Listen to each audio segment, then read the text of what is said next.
মার দুঃখগুলোর উপর গোলাপ জল ছিটিয়ে দেওয়ার ইচ্ছে ছিল, যেন দুঃখগুলো সুগন্ধ পেতে পেতে ঘুমিয়ে পড়ে কোথাও।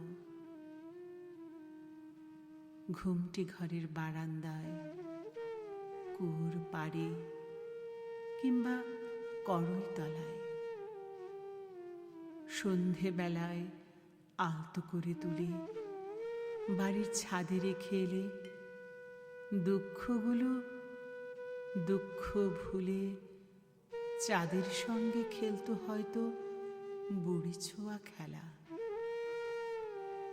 দুঃখরা মাকে ছেড়ে কলতলা অবধি যায়নি কোনোদিন, যেন এরা পরম আত্মীয়।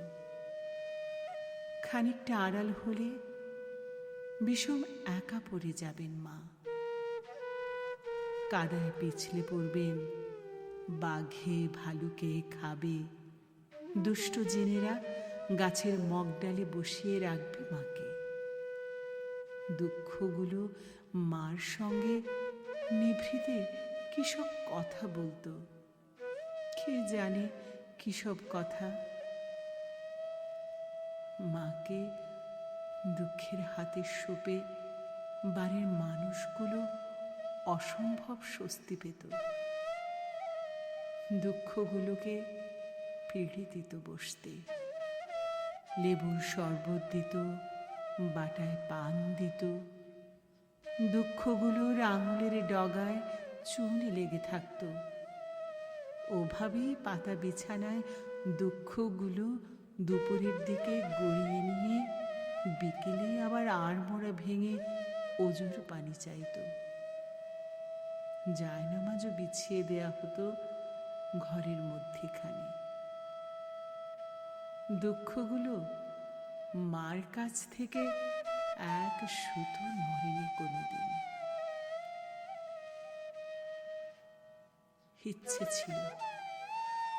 ইচ্ছে ছিল লোহার সিন্দুকে উই আর তেলাপোকার সঙ্গে, তেলাপোকার নেপথলিনের সঙ্গে ওদের পুরে রাখি।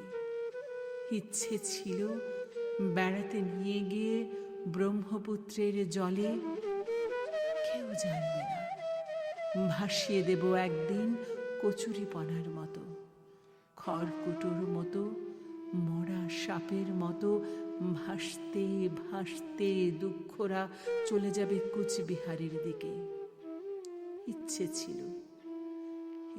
ছিল দুঃখগুলো মার সঙ্গে শেষ অবধি কবর অবধি গেছে।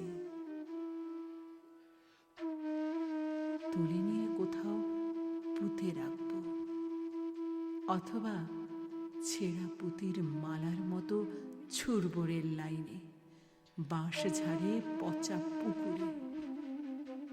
হলো কই?